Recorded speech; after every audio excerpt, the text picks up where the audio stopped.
Secret NASA experiment confirms 500 BC chakra teachings. How you can activate your internal wealth DNA to attract money to you effortlessly, starting as soon as today. Did you know that humans only use about 8% of their DNA? In this short video, I'm going to tell you why that little-known fact is the key to making you insanely wealthy.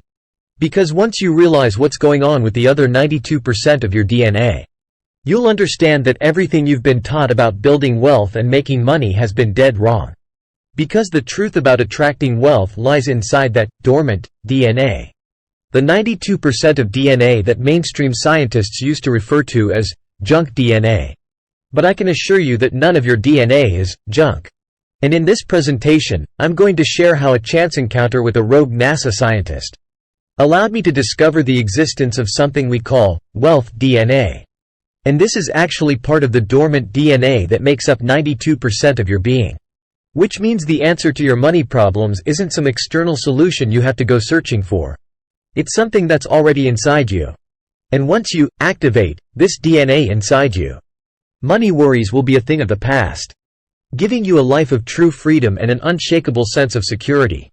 No matter what your situation looks like right now. Because what I'm going to share with you can work for any human being in existence.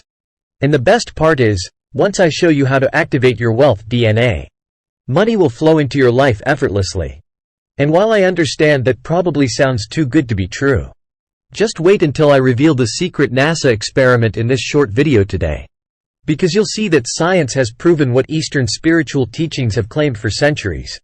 That you are capable of attracting wealth. Which means you have a chance to rewrite your life story, just like I did. Allow me to introduce myself. Hi, my name is Alex Maxwell. And I never thought I'd find myself in the position to write this letter to you. Because while I'm rich beyond my wildest dreams today, I was broke for just about my entire adult life. If you've ever felt like you were on a financial hamster wheel, you know what I'm talking about. Feeling like you can never get ahead. Always working your butt off just to keep your head above water. And if you're like me, you've tried anything and everything to get off that hamster wheel. Studying the law of attraction, which didn't do anything for me. Selling Amway, or essential oils or whatever. Only to find out those things are one big pyramid scheme. I also worked 2 jobs for a long time thinking I'd get ahead. But something always came up that would keep me broke. A car repair here. An unexpected fee there. You know how it goes. But no matter how exhausting it was, I kept chugging along. Sacrificing every spare moment I had to try to build a better life for my family. Look, sometimes being a good dad is a thankless job. No one ever seems to notice or care that we give and never take time to take care of ourselves. Truth is, no one wants to hear a man complain about how tired he is or how he's struggling with his mental health. It's just the way our culture is. But I was always happy to keep grinding as long as I could take care of my family. But then one February, I hit rock bottom when my manhood was snatched away from me.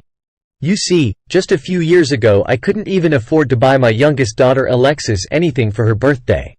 She was turning 5 that year and wanted a bicycle more than anything in the world.